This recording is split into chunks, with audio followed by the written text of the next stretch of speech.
En ce moment se déroule le CES 2023 de Las Vegas, donc du 5 au 8 janvier. On va faire un petit point sur les conférences de chez AMD, de chez Intel et de chez Nvidia et bien plus encore.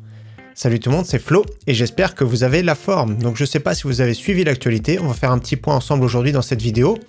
Donc si vous avez loupé les conférences et si vous avez envie de voir les conférences bien sûr, donc je mettrai les trois liens en description, conférence de chez Nvidia, conférence ici de chez Intel et la conférence de chez AMD. Mais bien sûr on va faire un résumé ensemble.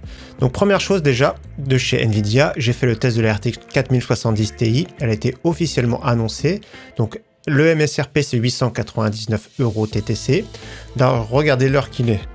Donc là, il est 14h37, ça veut dire qu'à 15h, les cartes graphiques vont sortir, donc on fera un petit point sur les prix. Donc ça a été annoncé, pas mal de modèles bien sûr à venir, toutes les marques, donc on ne sait pas encore les stocks qu'il va y avoir. Mais voilà, de belles cartes graphiques sont à venir, souvent elles sont un petit peu mass stock, etc. Au niveau performance, grossièrement, n'hésitez pas à voir déjà ma vidéo. Moi, je l'ai comparé à une RTX 3080 avec une RX 6950 XT. Au niveau performance, ça se rapproche vraiment d'une 3080 Ti. Donc voilà, c'est vraiment performant soit après les prix. Beaucoup de tics bien sûr sur les prix, après chacun se donne une opinion, mais dans tous les cas ça reste une carte graphique relativement performante, voire très performante. Donc moi j'ai testé ce modèle là, le modèle MSI RTX Gaming X Trio. Au niveau caractéristique c'est à peu près la moitié d'une RTX 4090. Le modèle que j'ai testé ici, donc on va rafraîchir les pages tout à l'heure, donc qui devrait être à 999 €. Il y a des modèles MSRP 899, on va rafraîchir pour voir le stock. Modèle Zotac, modèle Palit ici, qui sera peut-être modèle Ventus ici, on va voir tout ça après. Et nous avons ici modèle Ventus justement chez Rue du Commerce 899 €. Et donc on va regarder chez Cybertech Top Achat. Donc autrement, tant qu'on parle des cartes graphiques, là c'est vraiment des suppositions, notamment du site 3D Center. Ici, on voit la 4070 Ti donc qui sort aujourd'hui le 5 janvier. Nous avons ici les 4070 qui vont arriver à suivre, donc ce serait plutôt premier trimestre. À suivre 4060 Ti, on va dire plutôt mai-juin par là. À suivre, nous aurons la RTX 4060, RTX 4050. Également, il y a eu l'annonce des RTX 4000 série mobile, donc pour les PC portables. Donc en gros, nous avons ici les RTX 4090 jusqu'à RTX 4050, donc la totalité. Quand on gagne une RTX 4090 qui fait 38,9 teraflop, ça équivaut presque à une RTX 4070 Ti, donc 38,4 teraflop. Donc c'est vrai que ça se passe comme ça sur la version mobile, c'est pas du tout les mêmes que sur nos PC de bureau. Donc là, 4090, comme vous avez vu, les performances, faut s'attendre à une RTX 4070 Ti. En soi, c'est vraiment excellent, mais le prix, ce sera vraiment abusé. Celle qu'on va retrouver le plus sur les PC portables, ce sera les RTX 4060, donc déjà 14,6 teraflop. On passe du côté de chez Intel maintenant avec des annonces de processeurs, on va dire, plus accessibles, qui sont peut-être très intéressants. Donc moi, celui que je trouve pas intéressant déjà, c'est le i3 13100F. C'est vraiment un renommage avec des fréquences supérieures de 12100F. Donc moi, je vais conseiller, suivant les prix bien sûr, à chaque fois le 12100F, avec les cartes mères plus anciennes B660, parce que les nouvelles B760 sont annoncées, on verra ça après. Le processeur qui peut être sympa, c'est le 13400F, on va regarder le prix. C'est un processeur qui sera en concurrent avec le 12600K ou KF. C'est un processeur qui a quand même 16 threads, donc ce sera beaucoup plus polyvalent. Et donc, petit rappel, le 12400F a 12 threads. Donc là, on passe à 16 threads. C'est vraiment pas mal. Celui qui peut être pas mal également, c'est le 13500 suivant les prix, avec un processeur 20 threads, et le 13700F 24 threads. Donc dans tous les cas, c'est une petite montée en gamme et en cœur. Et donc le petit tableau ici avec tous les processeurs Intel de 13e génération, donc ils sont déjà sortis d'ailleurs, avec les prix. Donc voilà, le prix dollar MSRP, par exemple sur le 13400F, c'est 196 $. On va regarder de suite les prix. Donc ici on est sur Amazon.fr, c'est le moins cher, c'est le Core i5 13400F, 259 €. À ce prix-là, personnellement, je ne le conseille pas, je le conseille quand il sera autour plutôt de 200-220 €. Pourquoi? Parce que pour un prix similaire, nous avons le Core i5 12600KF, qui est à peu près, je pense, au niveau performance. J'ai voulu l'acheter pour le comparer, mais je me suis dit c'est pas la peine. Et je pense qu'au niveau performance, c'est à peu près pareil, sauf que celui-ci est, on va dire, déverrouillé et compatible avec toutes les cartes mères par défaut en B660. Autrement, comme on voit, ce genre de pack ici, c'est un pack que je vais pas personnellement vous conseiller. Pourquoi? Parce que le prix déjà est très correct, le 13600K avec une carte mère en B660. Parce que par défaut, elle ne sera pas compatible. Donc vous allez acheter ce pack, celui qui ne sait pas mettre à jour la carte mère sera coincé. Donc il y aura beaucoup de retours SAV. Donc rue du commerce, voilà, faites attention à ça. Autrement, le 13500 qui est très intéressant, je trouve également, avec plus de cœur, encore trop cher. Donc celui-ci sera très bien quand il sera à peu près à 250-260 €. Et donc d'ailleurs, elle est moins chère sur le site Alternate ici. Donc c'est une version sans ventirad pour 278 €. Pour le moment, le Core i7 13700F est trop cher, 464 €. Il est même plus cher que le 13700K, donc à fuir pour le moment. Au niveau des cartes mères B760 qui sont sorties justement, donc il y a des cartes qui vont arriver, il y en a qui sont déjà disponibles. Donc moi, tout ce qui est entrée de gamme, je vous le conseille pas personnellement. Pour l'entrée de gamme, je vous conseille encore le Core i3 12100F avec une carte mère B660, donc des cartes mères qui vont tourner autour de 100-120 €, comme la Gigabyte, notamment B660 DS3H. Donc tout ce qui est entrée de gamme, moi je ne conseille pas personnellement. Bien sûr, comme vous voyez ici, une B760 pour 129 €, c'est très correct. Vous pourrez mettre dessus un Core i3 12100F, voire le 13100F, suivant les prix. Donc si c'est au même prix, prenez le 13000 bien sûr.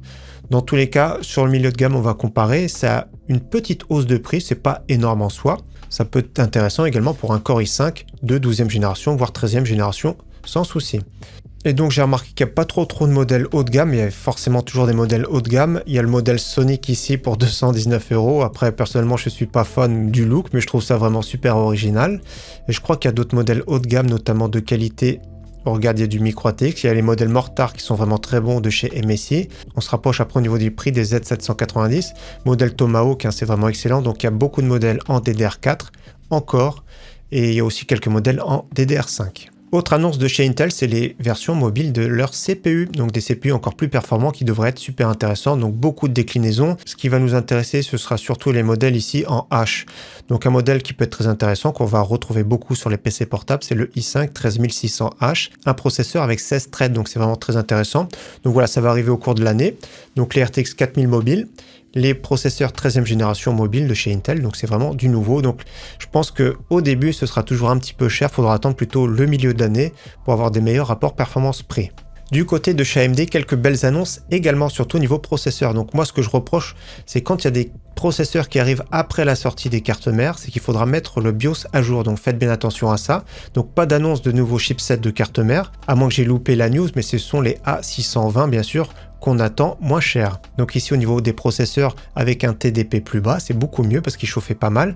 C'est les versions non X, notamment ici les Ryzen 9 7900 et aussi le Ryzen 7 7700, le petit Ryzen 5 7600. Donc c'est très intéressant, notamment le TDP comme vous avez vu, 65 watts.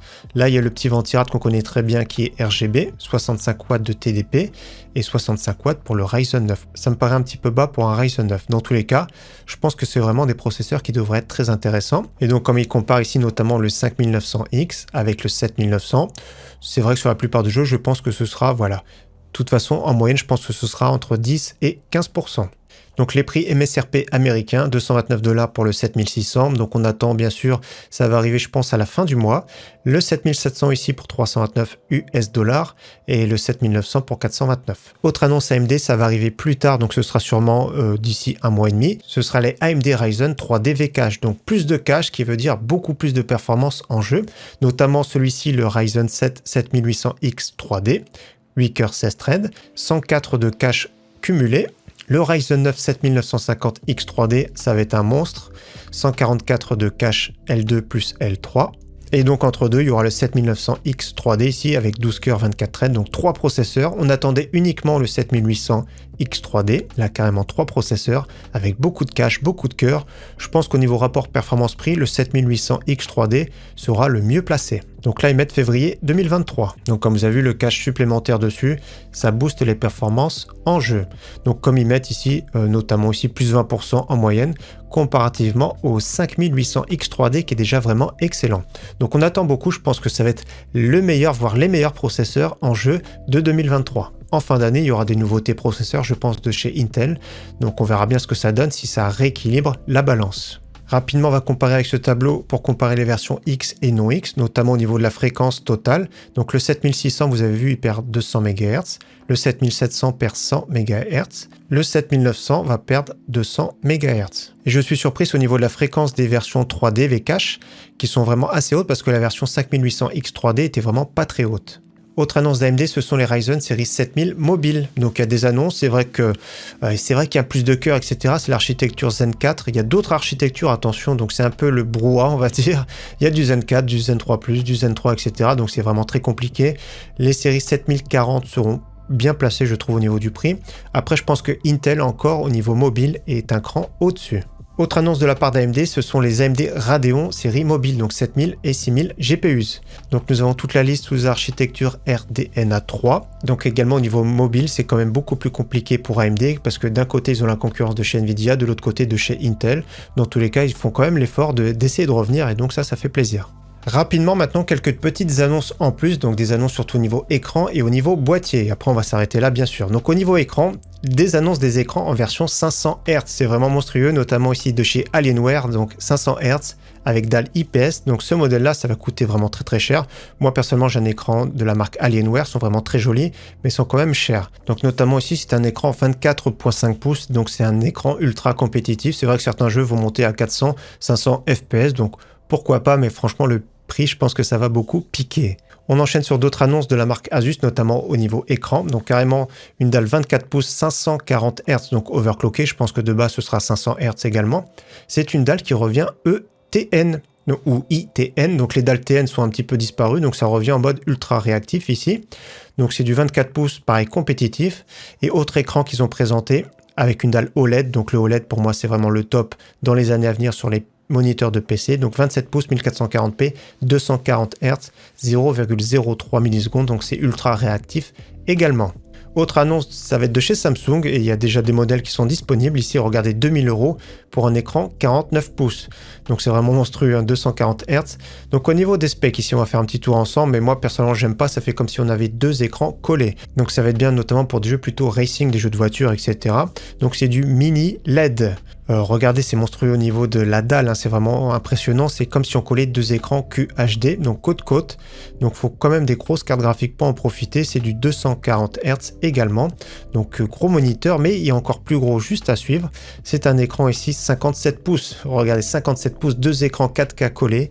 Ça fait comme si on avait un écran résolution 8K. Donc il faut vraiment une RTX 4090 pour en profiter. C'est vraiment monstrueux. Franchement, c'est impressionnant. C'est vraiment hyper incurvé. Moi personnellement, je suis pas fan, il faut énormément de place et je pense que le prix sera également monstrueux. Autre annonce de chez LG pour finir les écrans, donc du 27 pouces avec une dalle OLED 240 Hz, donc 27 pouces QHD, le prix regardez 1000 $, donc on le retrouvera chez nous à peu près 1000-1200 €. Et autre écran monstrueux, 45 pouces, très incurvé, 240 Hz. Donc pareil, c'est une dalle OLED pour un prix de 1700 $, 3440 par 1440 pixels, 21/9. C'est vraiment monstrueux. On termine cette vidéo par des boîtiers dont Height, alors je sais pas si on prononce comme ça, le Height Y40 est disponible, donc format aquarium. Alors j'ai regardé des vidéos tests, il est vraiment déjà super impressionnant celui-ci. Vous pouvez déjà le commander, regardez au niveau de la place. Il y a même le riser directement pour mettre la carte graphique ici à la verticale. Ça reste un boîtier très sympa avec une bonne capacité d'intégration. Water cooling de 240, 280, 360 sur le top. 3 coloris disponibles, il y a le blanc. Il y a le rouge, regardez au niveau de l'airflow ça se passe comme ça, donc il y a le blanc, il y a le noir et il y a le rouge. Nous avons toute une nouvelle gamme chez Thermaltake, la gamme CTE avec beaucoup de variantes de boîtiers. Ils ont l'air d'être tous plus ou moins orientés airflow, donc il y a une gamme de 6 boîtiers et il y a un autre de chez Thermaltake qui est vraiment disponible apparemment, c'est le C-Race 500 TG, donc version blanche, version noire, il y a un petit écran, on va cliquer, il y a un petit écran également de surveillance sur le bas, donc c'est original. Personnellement je suis pas fan mais voilà. Les annonces de boîtiers arrivent et dernier boîtier que j'ai vu qui peut être pas mal, c'est le NV7 de chez Fantex. Donc format grande tour, plutôt format aquarium, qu'on connaît très bien, notamment chez Lianli. C'est vraiment pas mal, c'est vraiment monstrueux d'ailleurs, même celui d'à côté comme vous avez vu. Je crois qu'on peut mettre, on dirait 4 ventilateurs de 12 cm, donc voilà, c'est vraiment du gros bébé. C'est plus notamment pour des water cooling custom. Allez, les 14h58, on va regarder tout de suite les prix. Maintenant, on attend pour les RTX 4070 Ti. Allez, c'est parti, les 15h pile. Donc là, on va rafraîchir les pages, notamment aussi 4070 Ti et Messi Ventus disponible à 899 €. On va regarder un petit peu le look, ce que ça donne. Donc 3 ventilateurs. Ça reste des modèles qui sont quand même assez massifs, mais moins que la version que j'ai testée, on va dire. Regardez, il a quand même 2 slots d'épaisseur, à peine un peu plus, 2 slots et demi, donc c'est beaucoup plus raisonnable, donc 899 €. On est ici sur la modèle Zotac. Je rafraîchis la page, 899 € en stock. Ici, c'est le modèle Asus TUF, je vais rafraîchir la page, donc c'est exactement le même prix sur tout le groupe LDLC, donc Top Achat, Matériel.net. Donc là, 899 € pour le modèle Asus TUF, on va regarder le look également. Donc ouais, ça a l'air d'être pas mal, ça look un petit peu plus militaire, on va dire. Après, je préfère, ouais, elle est quand même un peu plus massive. Nous sommes sur le site Cybertech, maintenant on peut mettre sur acheter, on va regarder les prix, désolé, aucun produit, donc on va rafraîchir la page. Donc toujours pas, on va aller chez Top Achat, on va rafraîchir la page. Donc Top Achat, on va mettre du moins cher au plus cher, c'est déjà comme ça. Donc modèle MSI Ventus, il est en stock. Modèle Asus TUF, il est en stock pour 899 €. Zotac, on l'a vu en stock. Et après, on prend directement 100 €. Modèle Gainwar, je ne sais pas pourquoi il est plus cher. Modèle Zotac overclocké, il est plus cher. Mais voilà, celui-ci, 100 € de plus. Donc c'est quand même trop cher. Moi, 899 €, je dis que ça passe. À 999 €, ça passe pas. Donc tous les autres modèles en rupture de stock ici. Et on déplace les 1000 € pour beaucoup de modèles ici. 1149 €. N'hésitez pas à regarder 1200 €. Ça devient du grand n'importe quoi. Notamment ici, modèle Asus. Modèle ROG, 1219 €. Voilà, c'est vraiment abusé. À ce prix-là, personnellement, je conseille pas. Ensuite, on va vérifier ici sur le site Infodiscount au rafraîchi. Donc je pense qu'il sera disponible également à ce prix-là. On vérifie. Non. Et donc le modèle que je vais tester de chez Messi, je rafraîchis la page. Et donc il est bien en stock pour 999 €. Donc il y a quelques modèles à 899 €. Je rafraîchis cette page-là. Donc c'est bien en stock. Donc quelques modèles à 899 €. Je pense que c'est ceux qui partent en premier. Donc voilà, après, c'était juste pour vérifier les prix. En attendant, encore une fois, j'espère que cette vidéo vous aura plu. Je vous dis à très bientôt sur ma chaîne. Ciao, bye!